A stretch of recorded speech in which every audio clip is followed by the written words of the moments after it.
Welcome back to The Breakdown, and we are 3 days away from Christmas, and that means we're 3 weeks away from the NFL playoffs. The pressure is on, and there were some incredible games this weekend. I'm Jason Bell, and unfortunately, my man Osi isn't able to be here today. We miss him, but we will continue to make him proud. That is the goal. And we're going to start with a game in Detroit. Both sides were chasing a playoff spot. It was a must-win for both the Lions and the Pittsburgh Steelers. A 1st and 10 near the 20. Lions go to the end zone and caught. What a catch! Tesla somehow held on to it. The timing of the throw has to be perfect, and Tesla has to make a great bang-bang catch. Oh, you got one-on-one outside, linebacker on Gainwell. Rodgers off his back foot, throws it down the way, and a flag's coming out on Anzalone. And look at Gainwell. Gainwell thinks he has the touchdown. Who's got the best hands on this team? 34. Gainwell. Just look at this. He's going to get the flag anyway, and just got to his feet. Presence of mind. Touchdown, Pittsburgh. 3rd and 8, low snap. Goff picks it up, in trouble, he's sacked for the safety. Duggar delivers the 2-point play. 2nd and 5. Toss to Warren. Found a little opening, and away he goes. Jaylen Warren with the touchdown.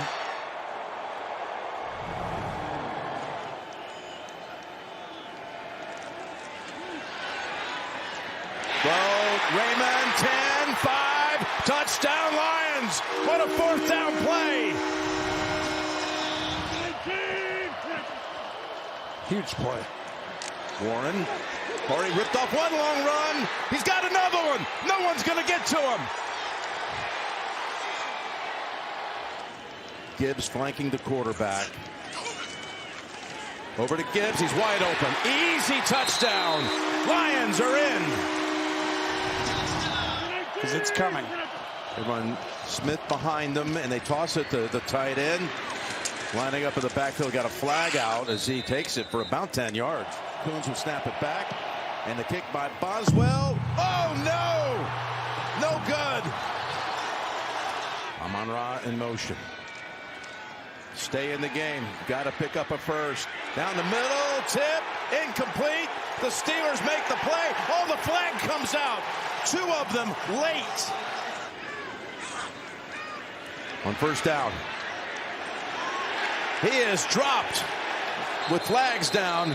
Now 11 seconds.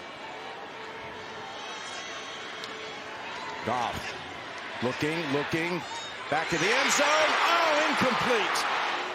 Campbell and the Lions, can they pull it off with the season in the balance? Goff fires at the 1. He didn't get across, but there are flags down. Ball ends up in the hands of Goff. He goes across. Did they have a whistle first? There's so many things on this level that I just saw. Could be offensive pass interference, actually. Let's hear the call right here. What a major call. The ruling on the field is a touchdown, however. Pass interference, number 14 on the offense. By rule, that penalty is not enforced, and there is no replay. The game is over. Wow. There is no touchdown. Whoa! Happy to get a win. We played great in the second half on offense, picked up our defense, and they came up with a big stop. How can you take this in terms of going down the stretch of the season and trying to make it into the playoffs? I tell you, we're going to enjoy this one. I'm going to enjoy this because I've played here a lot of years, had some incredible memories, especially 10 years ago in this stadium. But I'm going to enjoy this one, and we're going to turn on the Sunday night game and root for the Patriots. I was proud of the way the guys fought. You know, we fought our way back in that and had an opportunity to win the game, which is ultimately what you want. But we weren't able to close it out. And, you know, at the end of the day, that's on us. I mean, we did that. You know, we're the ones who put ourselves in that position where we had to try to score on the last play. But some of the efforts were outstanding, and it was just too little too late. What a fantastic finish to this game. There was a lot going on, so I'm going to try to explain this to you all, and I'm going to figure it out on the fly too, because the refs decided St. Brown had legally passed the ball backward to Jared Goff for him to score a touchdown. As you see right here, they thought they won the game, but they gave a penalty for pass interference on St. Brown for pushing off against Jalen Ramsey. And everybody wants to say, no, it wasn't, because they love touchdowns and wide receivers. But we're going to break this down. Look at Jalen Ramsey right here. He's got the coverage. He's got the inside leverage. Let it play. Now, he is allowed to maintain this position. It's his defensive position. You cannot move him out of there. If you initiate contact, that is a pass interference. We are taught to do that in the red zone. So I feel like now is the right time to bring the man himself up. Otis, a man you all love, a man we all appreciate, to walk this through with me and show what happens in the goal line area. Very good, Otis, line up. Yes, yes, yes. I like your look today. You look very shifty and agile. Okay, so what we're going to do right now, we're going to play like this is the end zone, okay? I'm taking away the inside, and they call this a basketball technique. So basically what we're doing is we are trying to hold this area and take a charge like you do in basketball. We don't want to move, because if we move backwards, what can happen? You could just hook up and score a touchdown. Exactly. So we are owed this space. So if you come and initiate contact with me and move me out the way, you got to stop lifting weights. You really got to stop lifting weights and slow down here, okay? Okay, I get it. But that's exactly right. You see how you move me out of the way? That is a pass interference. Go back. We need you on the thing. Otis is tripping. Otis in here trying to bench press your boy. But anyways, that's exactly why that is a pass interference. You cannot do that. That is completely illegal. Great call. Now, my man, Aaron Rodgers, what a game he had. Now, I want to break something down for you. In this game, they had an advantage with their running backs, and they used it. Now, I want you to look at Gainwell up top. Now, this is an empty formation, and what is good and significant about this formation is it gives Aaron Rodgers a ton of information, because it's hard for the defense to disguise, so he has to declare. And usually when a linebacker goes out with a running back in space like this, you think it's man-to-man coverage, and you think Gainwell versus Alonzoni. Well, Gainwell is fast. He's got speed, so you want to take advantage of that, because it's probably going to be one-on-one. And that's exactly what he did. Remember, looks this way to hold the safety, throws it up, and then this right here. This is one of the best catches I've ever seen. I mean, the instinct to come down with the ball, the awareness. Look, he is on the ground. He picks it up off the earth and takes it into the end zone. Okay, cool. Love that. I talked to you about the running backs. Talked about their explosiveness in this game. Now, you're going to see Warren back here. This is an old school I formation, old school football. You have Connor Haywood at the fullback position, right? You got two wide receivers in the tight end. This is bully ball. First down and 10, we are going to run the ball and take advantage. Now look at this blocked up right here. I just want you to see something. Wham! Right there. Why did I give you that wham? Look at this block right here. When you have a fullback back there, he is basically a guard in the backfield, and you are trying to create an extra gap. Now look at this wall. You got a block right here. You got the defender walled out. You got two guys blocked here. And DK Metcalf has taken two people out of play. Let it go. Explosive play, because the way it's blocked up. That is bully ball at its finest. This is what they did well in the game. Warren had a spectacular game. Now watch this. You see this? They do it for me already. The safety right here, this is a backup safety. So you know, he's going to be unblocked, and you're going to take advantage of his eyes. Look at him right here. Where's his head? I don't want you to slow it down. Look at what he's looking at. He's looking at the fullback, because usually the fullback takes you to where the ball's going to go, but it messes up his angle. And right now, this corner is in man-to-man coverage with DK Metcalf. So he's running with Metcalf. So this allows Metcalf to block two people, and because look at his eyes where he's going. That sets up the proper angle for DK to get the block, and you have an explosive play. So whenever you see explosive plays like this, it's because the blocking up front is done right. To a team now, the Pittsburgh Steelers, that is on their way to the playoffs. We heard Aaron Rodgers say that he was going home to root for the Patriots to beat the Ravens on Sunday Night Football. So let's see what happened in that game. The Ravens needed a win to stay close with the Steelers in the AFC North, while the Patriots would clinch their spot in the playoffs with a win. That's what he does, right? When he's alive, this team's such a different group. Henry with a block. Derrick Henry, house call. Opening touchdown, Baltimore. The Ravens move around. He's dropping back. Maye about to get hit. Escapes, keeps it alive. Fires, intercepted. Marlon Humphrey dropping back in coverage. Comes up with the INT. Henry threw 2 tackles in the open field. Lost the football. And the Patriots have it. Kyrie's Tonga, the 330-pound defensive lineman, in the backfield. Play pass. Maye pops it over the head. Waiting is Henry. Touchdown, New England. Get Lamar to run forward to the 20-yard line. And there's Lamar on the sideline. They called that timeout, and Tyler Huntley, who came in, Patriots get to a one-word quick call. Pressure from the Ravens. Maye in trouble, lost the ball. Ball came out, recovered by Draymond Jones. Such a good corner, obviously for coverage, but involved in the run game as well. 2nd and 7. It's in the hand of Flowers. Got a couple of blockers. Can he get to him? He does. There he goes. Flowers, goal line. In for the touchdown. Fake. Mapu. In trouble. Lost the football too. Ravens will have it right around the 45. 42 is usually the path to him. Ricard blocks left. Henry runs left. Touchdown, Ravens. Stevenson gets a break. Dearness Johnson, 7th-year veteran, former Raven, in the lineup. Maye taking a deep shot. Downfield towards Williams. He brought it in. That's a touchdown. That is Kyle Williams. His 3rd of the year. Tremendous over-the-shoulder catch. Henry, the tight end, the lone receiver left.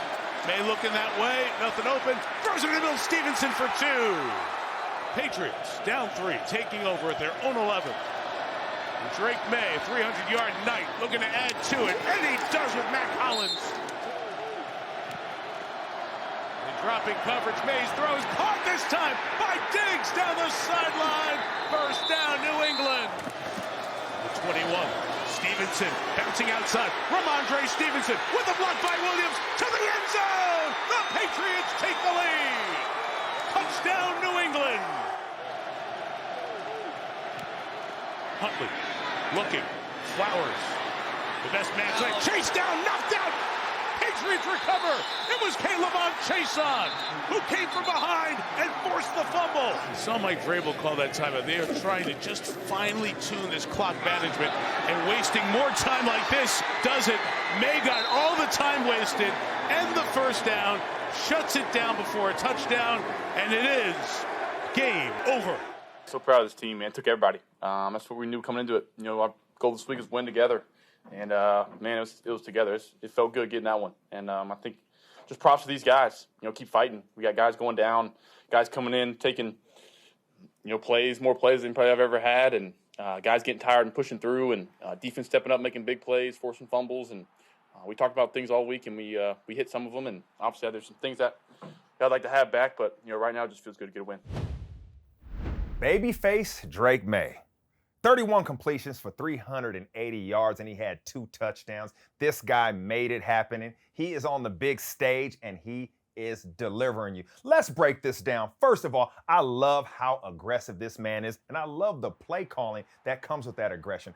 Straight drop back passer. He can decipher exactly what the defense is doing and deliver. Now, Stefon Diggs is coming through with a big catch, but I love this route concept. As you see Stefon Diggs over here, this is going to be a crosser that happens in the middle of the field. Right here, you are trying to put these defenders in conflict, because a lot of times in these zone coverages, there's zone match. So when somebody gets in your area, then you have to match them. But crossers makes them communicate. As you see this continue to play, you're going to have Gilman come out. Look at the precision and the ball placement right there, because even as the defender came downhill on him, he gave him the opportunity to go up, attack the ball, and catch it. That's what I love about Drake Maye. Now, it's 3rd and 15 right here. I love this line on TV. It lets you know exactly where they got to go. And look at the defenders. They're in that area. They know that they just need to make sure they do not get past that line. So they're going to play a zone coverage, a shell that prevents that. See Drake Maye step up in the pocket, make a decisive throw over the middle. Now, how does this happen? When they know they got to get 15 yards. Let me show you how zone coverage works and how his movement is so spectacular and allows us to break open. Look at Drake Maye in the shotgun right now. Now, as his back foot hits, let's continue to play it a little more. Right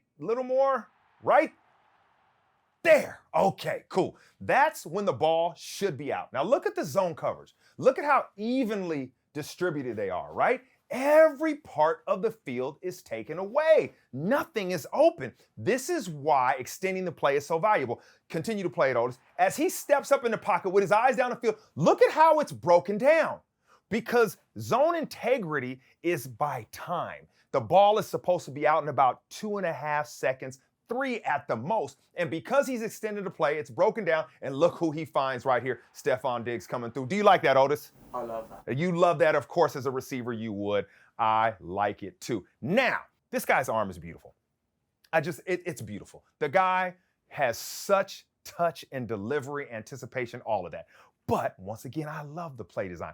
1st and 10, it's in the fourth quarter. He was magnificent in the fourth quarter because they were trailing and he had to bring them back. So what do? On 1st and 10, this could be a run or a pass, and you take a shot down the field because you're hoping you'll get some kind of man-to-man coverage on the outside, and that's exactly what happened. But look at this. Marlon Humphrey, one of the better corners in the game, right against Williams. Look at this coverage, and this is what I talk about arm talent. Look at where he dropped this ball over the shoulder in the breadbasket, away from the defender. See, you can have a strong arm, right? You can throw it hard, but it's really all about the touch and the ball placement and the accuracy, and that's what this babyface guy has all day. Man, he don't even need to shave.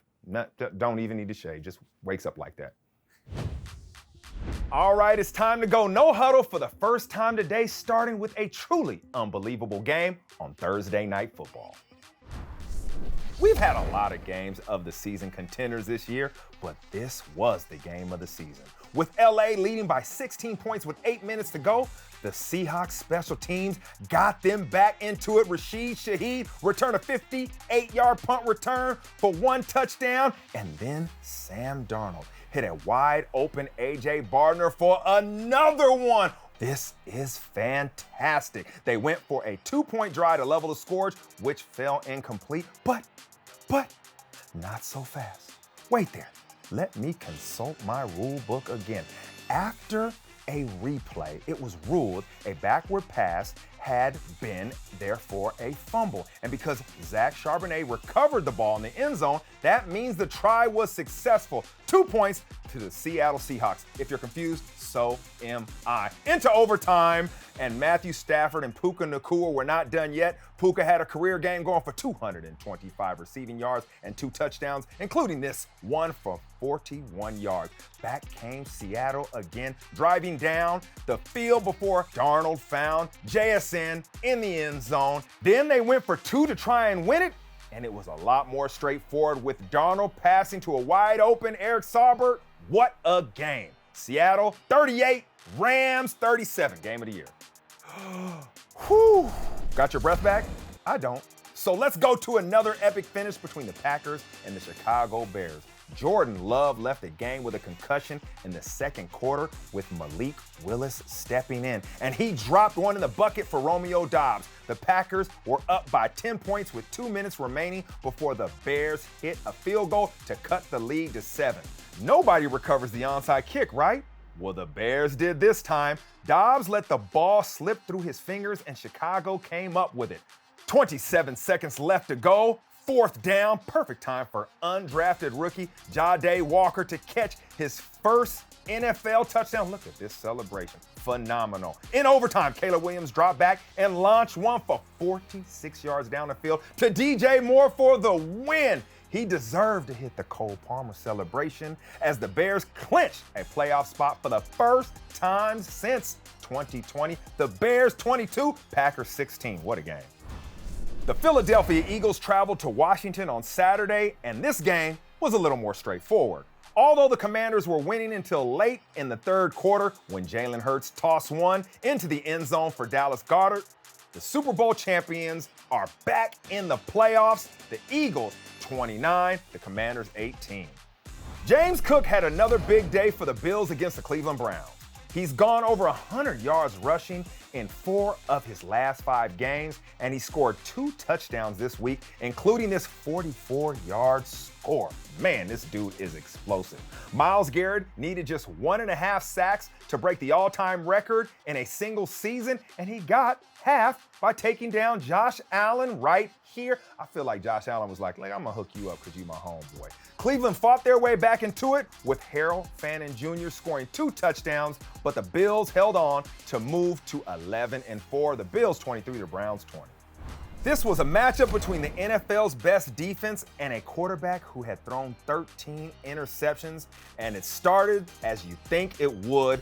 Geno Smith's pass was picked off by Derek Stingley Jr. and returned for a touchdown. The Raiders hung in there, though. Ashton Jeanty had nearly 200 yards and 2 touchdowns against this defense. That's quite good, and that's quite dominant. But in the fourth quarter, C.J. Stroud connected with Dalton Schultz, and Houston Texans held on to get their 7th straight win. Texans 23, Raiders 21. We're going to move on and take a look at 2 teams who have been red hot in recent weeks. The Jaguars came into Week 16 having won their last 5 games, and the Broncos, they've won their last 11. Someone's winning streak had to come to an end. Let's take a look. 3rd and 9.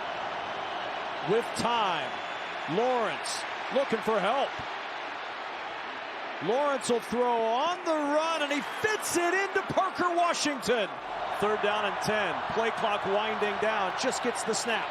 Flags are down, and Lawrence gets blasted, and another flag. So a huge break for the Jaguars.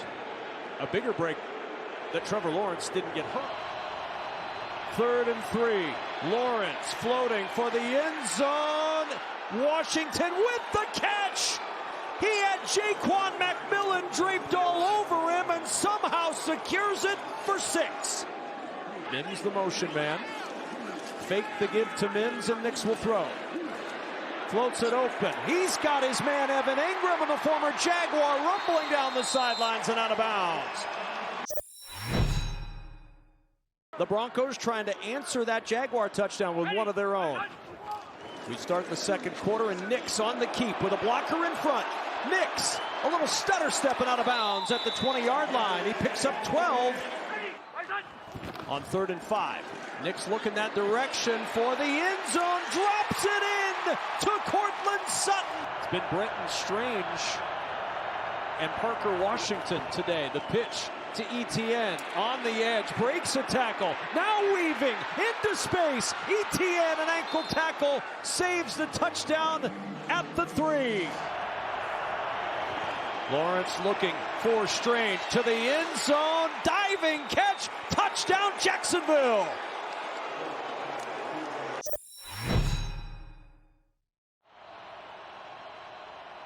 Handoff Harvey, and now a big run up the middle, breaking tackles, and R.J. Harvey on the move, down the sideline, Harvey diving for the pylon, touchdown Broncos. 1st and goal. Lawrence will keep, Lawrence will walk in, and the Jaguars lead once more. 4-man Denver rush. It's Washington, 1st down and more. Parker Washington on the run inside the 25, veering around Singleton, weaving to the 10. And now 1st and goal at the 10. Etienne out of the backfield, on the edge, the cutback, the broken tackle, the touchdown for Jacksonville. Now 2nd and 4, and a fumbled exchange, and the Jaguars take it. Trevor Lawrence 4 for 4 for 116 yards on 3rd down. Broncos bring the heat. It's Washington again. Breaks away from contact. Washington. On 1st down off the play fake. Nix sets up, and he's looking deep. Wants Franklin. Drops it in. Franklin with a catch. On 4th and 2. Nix to the sideline. Intercepted. Jarian Jones with his 2nd pick of the year. Trevor, 6 straight now for your Jags. If people aren't paying attention, they better start. What do you guys continue to show the country week in and week out? We don't really care if people are paying attention. I think that's what we're showing people. But it's been fun. Obviously we got a couple big ones left, so we got to take it 1 week at a time. This is where the fun starts, and we just got to keep rolling. All right, Merry Christmas. Thanks, Trev. Merry Christmas. And then when we get into that first clip, then I'll basically break down. Oh, my bad. Oh, my goodness. It's my guy. What's up, my brother? My goodness, you had a fantastic game. We're about to break it down right now on the breakdown, of course. I know you watch every week, bro, but you're going to really love it this week because you came through. You gave us so much to break down, my brother. Yeah, for sure. Family's doing well. How about yours? Yeah, happy holidays, man. You got all your shopping done? For sure. I'll hit you later. This man right here, he had 279 total yards and 4 touchdowns against the best defense in the NFL, and Parker Washington, his wide receiver, had 145 of those yards. He had complete command of this game, and he showed up ready to party. Third down is exactly what this Denver Broncos defense was great at. Number 1 in the NFL at that. And I want you to see exactly how Trevor made this happen. This set right here, he's got the back offset, and he's got pressure in his face. Everything's covered, so he has to extend the play. Now, Parker Washington was over here. He's coming all the way across right now, and he's trying to find a quarterback-friendly area. And how do you do that, Otis? You got to come back to the ball and give your quarterback an option. That is an excellent answer, Otis. That is an excellent answer. And that's exactly what Parker Washington did. But it's the movement of Trevor Lawrence that extended the play. Once again, this team is number 1 on third down. Where else are they number 1 at, Otis? In the red zone. In the red zone, in this area right here. So now you're saying, okay, who's going to win this battle? Well, it should be the Denver Broncos. Oh, no. Trevor has the answers to the test. Look at this throw to Parker Washington in the red area. But let me break this down. I love this. There's a lot going on right here. First of all, you got the number 1 corner in the league, in my opinion, Patrick Surtain, and he is going to cover Brian Thomas Jr. all over the field because this is your best receiver. So you're saying you get rid of him. Riley Moss, Jacoby Myers right here, you cover him.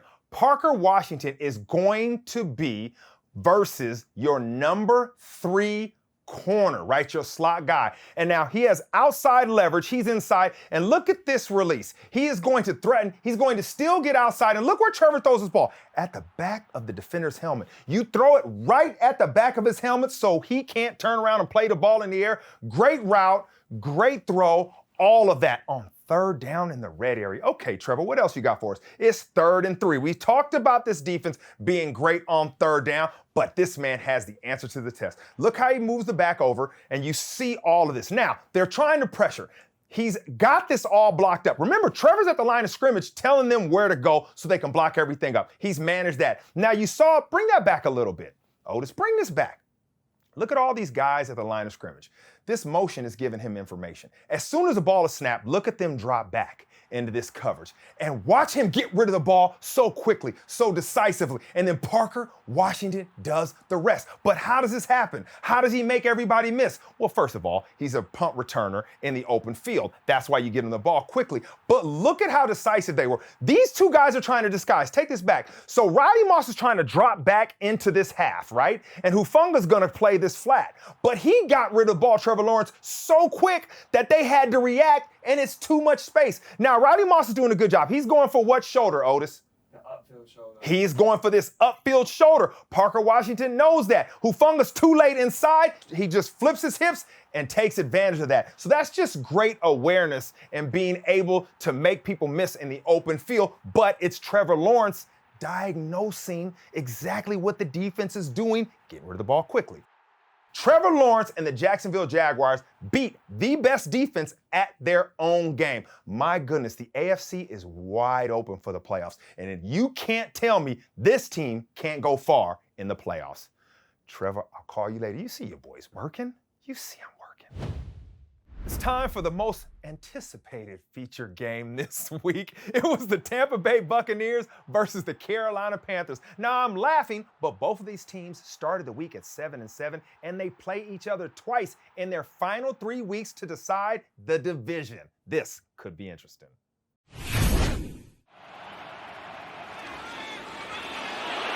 It's Jimmy Horn from his receiver spot. Down the sideline, Horn goes.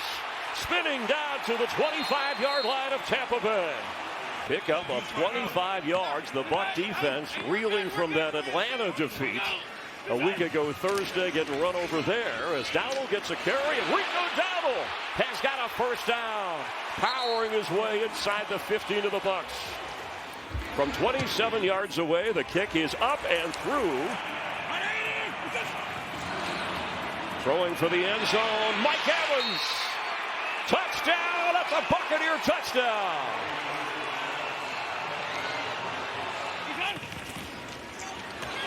Bryce Young, it goes down with the ball after the snap.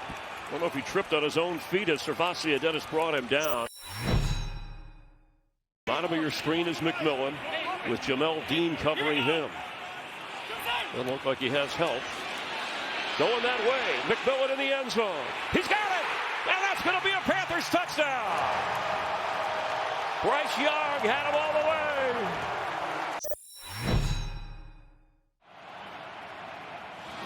way. And Sean Tucker will glide into the end zone untouched for a Buccaneer score.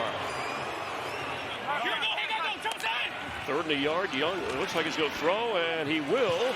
And McMillan turned just in time. Wow, that was thrown well before he ever looked back. 1,700 tackles in his career, Lavonte David. And he'll have a few more before it's over. Young, he is trying to scramble out of it, and he cuts back. Flows, touchdown! Panthers, Jatavian Sanders. But Bryce Young made it all happen.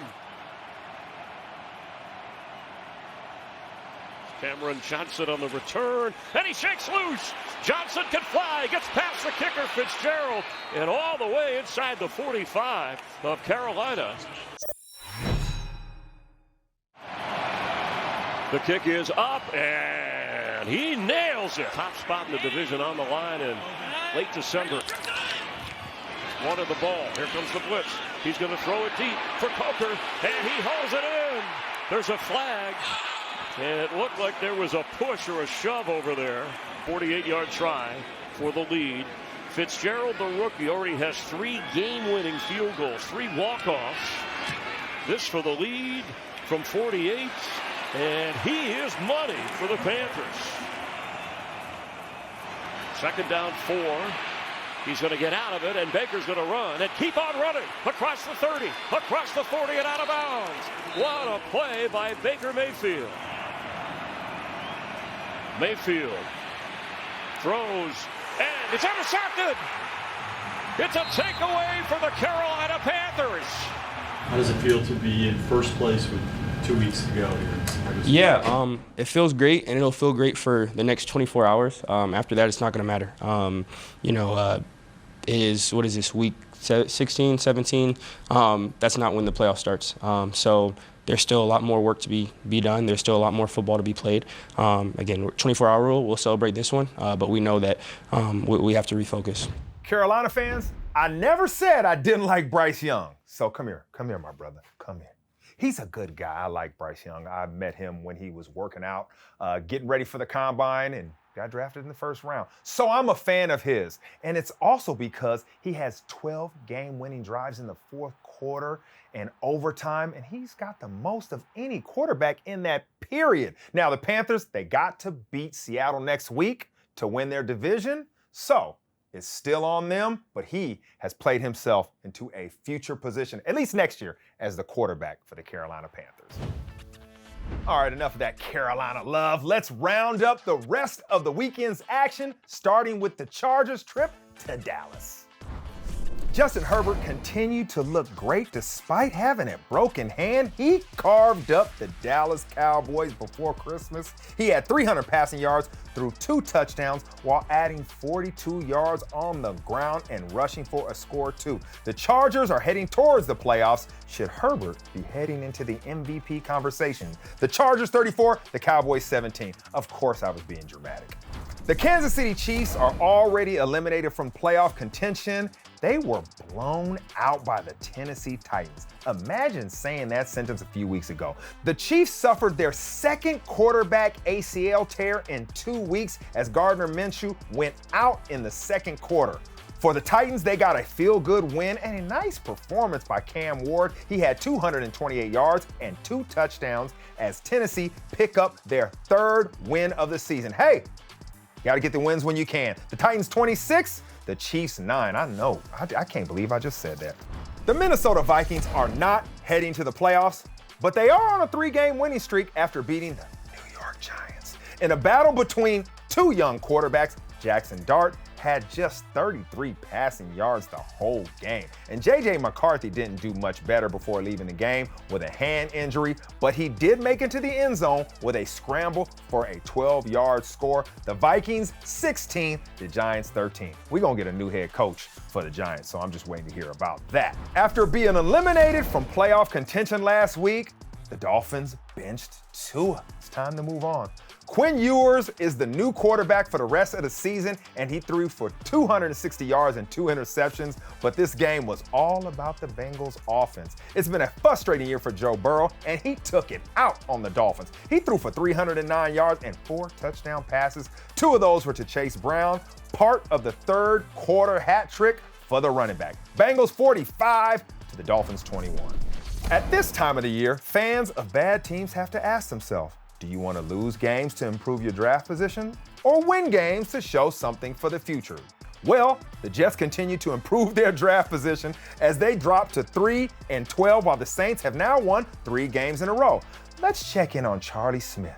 He signed a 3-year contract last week and celebrated by kicking 5 field goals. You know why they paid him. And Chris Olave caught 2 touchdowns from 2 different quarterbacks, Tyler Shook and another from Taysom Hill. The New Orleans Saints are ending their season on a high. The Saints 29, Jets 6. For the most part, the NFC West has been the best division in football. The Arizona Cardinals, however, continue to try their best to change that. Captain Kirk O'Chains led the Falcons to their 2nd win in a row. He threw 2 touchdowns, including this one to Bijan Robinson, before sneaking in for a rushing score in the 4th quarter. The Falcons 26, the Cardinals 19. Everything is about the playoffs. That's what this whole thing is about, getting in the tournament. And when you look at the AFC right now, I mean, it's pretty much wide open. When I look at these teams, the top 7 teams, everybody has a strength and everybody has a weakness. But I gotta focus on the teams in the hunt because the Ravens right now, I mean, they still have an opportunity to get in the playoffs, but before the season, never thought we would see that. Great game by the Jaguars last week to beat the Broncos and show that they deserve to be on this stage. Let's switch over to the NFC. Now, when you look at the NFC, first of all, I'm looking at all these teams, and the only surprise really is the Panthers when you look at everybody else in the playoff picture. And once again, I want to focus on in the hunt. My goodness, the Lions at 8-7. Never thought at this point in the season we'd be talking about that, and that brings me into this beautiful area we have. Look at these gentlemen, look at these teams. They might not make the playoffs. We need to change this. I'm sorry, fellas, I'm just keeping it real. You got to be in the tournament to be on the wall. That being said, this will all change next week, and the playoff picture could also. And right now, this is going to be interesting if the playoffs started, because these matchups right now could determine a lot in who would have success in getting to the Super Bowl. Last week, we asked you a little Christmas trivia question. Phillip Rivers is the 4th quarterback to play in the NFL this season who has been sacked by my brother, Osi Umenyiora. Can you name the other 3? And thank you for sending in your guesses. It was spectacular. I love it. Let's take a look at the answers. Look at my man right now. That's the first one, Phillip Rivers getting the ball down, coming off the edge. Look at him. I mean, he just disrupted total offenses. Look at this, man. He's got all the move. He makes it look so easy. It's like poetry in motion. And this is when he went to the other side, the Atlanta Falcons coming off the edge. You better block him. You don't block him. And the celebrations were always on point. Look at him coming up, dipping the shoulder, coming through. That's against Trent Williams, man. That's one of the best offensive linemen in the game. Let him know, oh, bro, I miss you. Can't wait till you're back. So that's Aaron Rodgers, Geno Smith, and Kirk Cousins. Shout out to Jed Work and Dylan Towers for getting it right. You have our respect. And one last thing before we go. One last thing. I got a secret message from one of our viewers. Okay, here you go. I love this. Thank you very much. Jason and Osi, I love watching the breakdown every week. Thank you. We love that you watch it also. I'm a young wide receiver from the UK, and I was wondering, could you break down my tape? And this is from Otis. Yes, we can break this down, Otis. We can break this tape down for sure. Let it play, man. Let this go. Otis, play this tape. Oh my goodness, look at this. Look at this, man. Look at Otis right here. Now I want you to look at him work the leverage of the DB. Got him twisting, turning. He is lost in the sauce. Otis gets up there. Look at him once again in the slot. Let's make this happen, Otis. I stutter. Oh, I'm going vertical. Oh, he beat him early. Oh, 2 defenders. It doesn't matter. Over the shoulder, I'm coming down with the rock. You just see defenders lost everywhere. Otis, once again, you just running down the field. Look at that. So when he's up here with your boy, on the stage, breaking it down, there is evidence that he knows what he's talking about because he puts it down on the field. That was one of my favorite breakdowns I've ever done. Otis, keep balling, but hey, stay on that side. Don't let this get to your head. You just chill out. But you were balling, bro. It's that time for what have we learned this week? Now, it's not the same without my brother, but I will try my best. First up, Otis is out there embarrassing defensive backs. And this is why he walks in here all confident every week, because what he's doing on the field. Now I understand. Number 2, I need to call Trevor back soon because we need to break down what happened this week, and I need to congratulate him on his success. And number 3, most important, is my man Osi is unstoppable on and off the field. It doesn't matter what happens. This man can defeat it all. I miss you, brother. Can't wait to see you back in here. We love you. Till next week.